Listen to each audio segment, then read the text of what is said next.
मेरा ना normal delivery हो पाना एकदम इम्पॉसिबल था। So hey guys, welcome back to another new blog. फिर से एक न्यू ब्लॉग में स्वागत है आप लोगों का। तहे दिल से स्वागत करते हैं। तो आज स्पेशल दिन है हमारे लिए और आज हमारे बाबू का 3 महीना कंप्लीट हो गया इस दुनिया में। सो बहुत लोगों का डिमांड था गाइस कि हम लोग अपना टेस्टमनी शेयर करें बाबू वाला। बहुत लंबा स्टोरी है, उसको हम लोग आज बताएंगे क्योंकि जब भी हम लोग बताए हैं आधा ये बताए हैं कभी तो आधा मैं बताएंगे। मतलब हम लोग उसको पूरा अच्छे तरीके से नहीं बताए हैं। हमारे लाइफ में क्या उतार चढ़ाव आया। प्लीज आप ब्लॉग को पूरा देखना, कंटिन्यू देखना, तभी आप समझ में आएगा आप लोगों को। इन सब में सारा श्रेय हमारे यीशु मसीह को जाता है। उसको थैंक यू बोलने के लिए हम ये वीडियो बना रहे हैं। तो गाइस चलो स्टार्ट करते हैं और जानते हैं क्या क्या हुआ हमारे साथ। तो फर्स्टली मैं चली गई थी यहाँ से 1 महीना पहले रायगढ़ अपने मायके डिलीवरी के लिए, और 12 तारीख को हमारा डिलीवरी का डेट था, लेकिन बाबू हुआ 24 तारीख को मतलब 12 दिन बाद। मतलब बाबू का जो डेट दिए थे हम तो हड़बड़ा गए थे, टेंशन में आ गए थे कि कई लोग बोलते थे कि पेट में जब बड़ा हो जाता है बच्चा तो फिर नॉर्मल डिलीवरी नहीं होता। और गनीशी हमेशा बोलती है मैं नॉर्मल डिलीवरी ही करूंगी क्योंकि लाइफ में बहुत दिक्कत होता है, बहुत परेशानी होता है। स्टार्टिंग से इसका यही विश्वास था और बहुत लोगों का भी सुनी थी कि बहुत प्रॉब्लम होता है, तो मुझे नॉर्मल ही चाहिए था। तो हम यही प्रेयर करते थे स्टार्टिंग से कि नॉर्मल डिलीवरी हो। और कई लोग बोलते थे ना, गणेशी को ये मजाक उड़ाते थे गांव में कि गणेशी तो काम वाम नहीं करती है, मतलब कोई खेत का काम करे, कोई बाड़ी का काम करे, कोई जंगल जाए, ऐसी दौड़ा भागी वाला काम करे तभी नॉर्मल डिलीवरी कर सकती है। गाँव के लोगों का बोलना ये रहता है कि बाहर से यदि शहर से कोई शादी करके आए तो वो नॉर्मल डिलीवरी नहीं कर सकती है। बहुत प्रेयर करती थी, रो रो के प्रेयर करती थी कि इन लोग का मुंह बंद कराओ।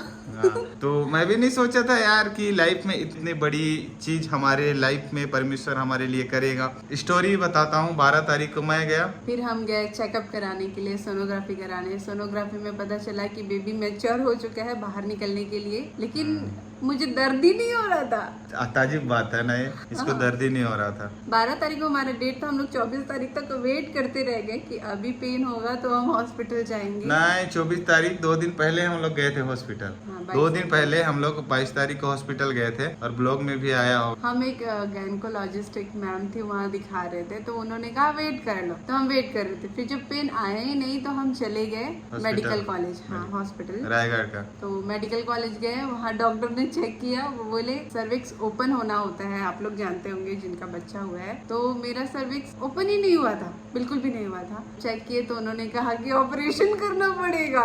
बहुत लेट हो चुका है, मतलब डांट रहे थे कि लेट हो चुका है, इतना दिन क्यों वेट कर रहे हो करके। अभी आओ एडमिट हो जाओ बोलते। जिस दिन मैं गए तो थे घर चेकअप गई कराने ना, उसी दिन हम लोग वहीं पे एडमिट हो गए और उसके बाद इसको रिटर्न घर नहीं जाने दिए। तो एडमिट हुए तो हॉस्पिटल का चक्कर काटे। फिर जब मैं एडमिट हो गई गाइस, तो वहाँ पे डॉक्टर आए, मतलब राउंड अप पे जब आते थे वो चेक करते थे कि कितना ओपन हुआ है। उन लोगों ने एक टैबलेट दिया जिससे दर्द उठता है, और उसको मैं 3 टाइम रखी 24 आवर्स तक। खा रही थी ना टंकी यहाँ रखती थी। गाइस, मैं पहली बार जाना कि महिला का बच्चा पैदा करते टाइम कितना दर्दनाक है। एक माँ, एक महिला जितना दर्द सह सकती है, एक पुरुष उतना दर्द नहीं सह सकता। मतलब कई हड्डी टूटने के बराबर। भाई साहब इतना गणेश पूरा पैर, सिर, हाथ पैर सब दबवाती थी और इसका रोना गाइस मत पूछो। उस दिन ऐसे लग रहा था, ऐसे इस सिचुएशन में आ गए थे कि बच्चा चाहिए ही नहीं लाइफ में कभी। नहीं, मैं तो बोल रही थी ऑपरेशन करा लेते, नहीं दर्द सह सकती मैं। हाँ, लेकिन उस समय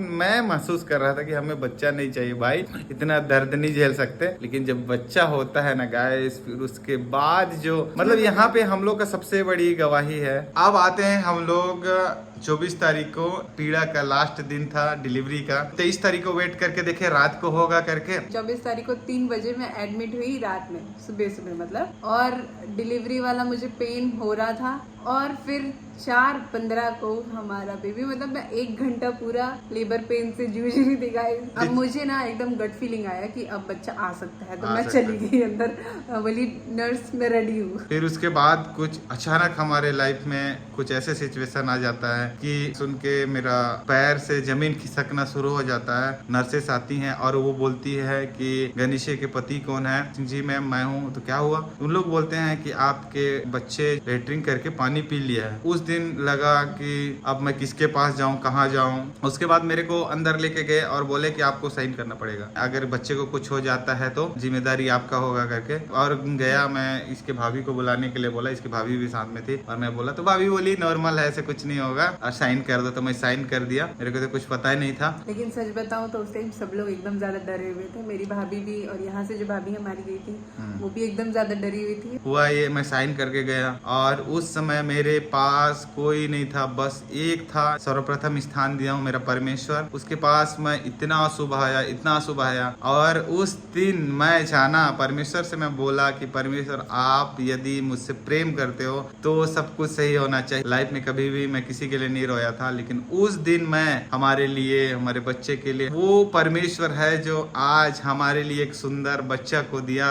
और सबसे बड़ी खुशी की बात, वो नॉर्मल डिलीवरी हो गया। बाबू पर इनको कितना इजी लग रहा है, नॉर्मल डिलीवरी हो गया। कि जब बाबू को बाहर लेके आई भाभी, 3 बजे कुछ टाइम था, हाँ, और मैं प्रेयर कर रहा था बाहर में बैठ के रो के। हाँ, रिलियास बोलती है बाबू है, बोलती है। मेरे को समझ ही नहीं आ रहा था वो खुशी, भाई साहब वो खुशी। हमारे घर में हम चाह रहे थे कि बाबू आ जाए, मम्मी पापा भी चाह रहे थे कि कोई बाबू आ जाए। आप सब ने प्रेयर किया बाबू ही आ जाए, तो आप सब जैसे ब्लेस किए वैसे ही हमारे साथ हुआ।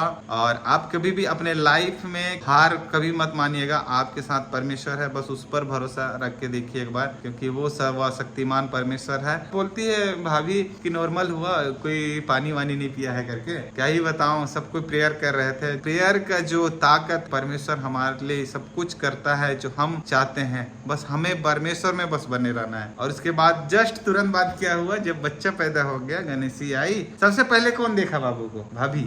आप देखे? नहीं मतलब उन लोग देखे होंगे, लेकिन इनसे पहले मैं देखी थी। तो ये देखिए, उसके बाद मैं देखा। गाइस, इतना खुशी, परमेश्वर को धन्यवाद। उस दिन, उसके बाद बाबू पैदा होने के बाद हुआ ये 24 घंटे के बाद हमारे बाबू को जॉन्डिस हो गया गाइस। जॉन्डिस, अब तो हमारा जिंदगी उलट पुलट हो गया। बहुत दर्दनाक था एकदम, मतलब पैदा हुआ था ना, उससे ज्यादा दर्द अब हो रहा था कि इश पापा अभी तो बच्चा हुआ और उसको पीलिया हो गया। अब क्या, मतलब कैसे डील करें, कुछ समझ नहीं आ रहा था। एकदम हम पीलिया इतना ओवर हो गया था कि 2-4% और यदि ओवर होता तो खून बदलना पड़ जाता, ऐसे बोल रहे थे। हम बच्चे को गोद में भी नहीं लिए थे समझो, और तुरंत उसको NICU में एडमिट करना पड़ गया। और जानते हैं आप सभी, NICU में एडमिट करने के बाद बच्चे को देख नहीं सकते, तो ऐसी सिचुएशन आता था। डर लगा रहता है ना एक बच्चे को, बाबू को कुछ ना हो जाए। बस प्रेयर ही हमारा वो दिन था, प्रेयर, खाना वाना कुछ नहीं खाते थे। हाँ, तो इससे ऐसे बड़ा परमेश्वर ने काम किया और नॉर्मल हुआ। दो दिन लगभग थे। उस दिन हम लोग को ट्रांसफर करवा दिए थे ना, वहाँ से हम लोग को ट्रांसफर करवा दिए थे। क्या, कौन सा हॉस्पिटल था? MCH में ट्रांसफर करवा दिए थे, मेडिकल कॉलेज से बगल में ही है। तो वहाँ 2 दिन थे। गणेशी जाती थी 2-2 घंटा में दूध पिलाने के लिए, ये तो देख आती थी, मैं बाबू को देख नहीं पाता था। मैं बहुत मस्ती करती थी उसके साथ, बातें करती थी, तो बहुत अच्छा लगता था। मतलब वो 2 घंटा ना मेरे लिए एकदम। ब्लॉग अभी भी वीडियो होगा कहीं तो डाल देंगे, अगर वो देखने लायक होगा तो। इतना मस्त वो पल था। परमेश्वर अभी तक उसको हेल्दी रखा है। जोशुआ जो नाम है, उसके लाइफ से एकदम ज्यादा रिलेट आप सब ने, हाँ, आप सब ने इतना ज्यादा नाम रखे। हम चाहते थे कि कोई अच्छा नाम हो और यूनिक हो। जोशुआ। तो आप सबको कैसा लगा जोशुआ का नाम, बताइएगा जरूर। वो स्टार्टिंग से ही फाइटर बन के आया है। पहले मतलब बाहर नहीं आ पा रहा था, बाहर आया, लड़के आया, और फिर वो जॉन्डिस से लड़ा, बहुत लड़ा है। बहुत कुछ यार, वो ही जानता है। मैं देखता हूँ ना, तो इतना छोटा सा बच्चा के हाथ में से खून निकालते थे, खून को टेस्ट करने के लिए भेजते थे, लेकिन बाबू सिचुएशन में परमेश्वर हमारे साथ दिया। मैं इस चीज का धन्यवाद करता हूँ लाइफ में कि मैं परमेश्वर पिता को जानता हूँ जो सब कुछ कर सकता है। मेरा ना नॉर्मल डिलीवरी हो पाना एकदम इम्पॉसिबल था, लेकिन परमेश्वर की वजह से, प्रार्थनाओं की वजह से वो पॉसिबल हो पाया।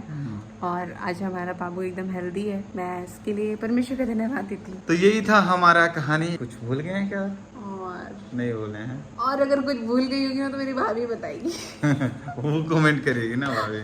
उनको ना अच्छे से पता है कि क्या हुआ था, क्या नहीं हुआ था। एक मतलब मेरे से ज्यादा अर्पण में भी, अर्पण में क्या हुआ ना कि मैं बता ही नहीं पाया इतना डिटेल से। अब सब ठीक है, सब अच्छे हैं, सब स्वस्थ हैं, सब चंगे भले हैं, परिवार पूरा ठीक है। तो आई होप आप सब भी अच्छे होंगे। आपके लिए दुआ करते हैं कि आप सबके लाइफ में परमेश्वर खुशियां दे। तो आई होप आज का व्लॉग आपको पसंद आया होगा। और पसंद आया होगा तो बहुत सारा लाइक करना और बाबू को ढेर सारा आशीर्वाद देना। और गाइस बाबू के लिए प्रेयर जरूर करना। तो आई होप आज का ब्लॉग पसंद आएगा तो लाइक करना है, चैनल में नए हो तो सब्सक्राइब करना है। फिर मिलते हैं नेक्स्ट वीडियो के साथ, तब और तक पूरा देख के जाना। हाँ पूरा देख के जाना भाई, अभी तक देखे हो तो एक सब्सक्राइब करना। गाइस मैं ये बोलना चाहता था स्टार्टिंग से कि हमारे वीडियो को 24 से 36 साल के ज्यादा से ज्यादा महिला लोग देखते हैं, तो सब्सक्राइब का जो बटन है ना, वो जो रेड कलर का, प्लीज उसे दबा ही देना यार। कम से कम 10 के तो पहुंचा दो सब्सक्राइबर प्लीज। जो रेड कलर का कहीं भी दिख रहा होगा ना अगल बगल, तो प्लीज दबा देना, बेल आइकन को भी दबाना, ताकि सबसे पहले वीडियो आपके पास पहुंचे। Guys bye. ये भाई साहब इतना अंधेला, लाइट नहीं है क्या, बिजली बिल नहीं पड़ा थी, कहाँ घुसूं किधर घुसूं चल।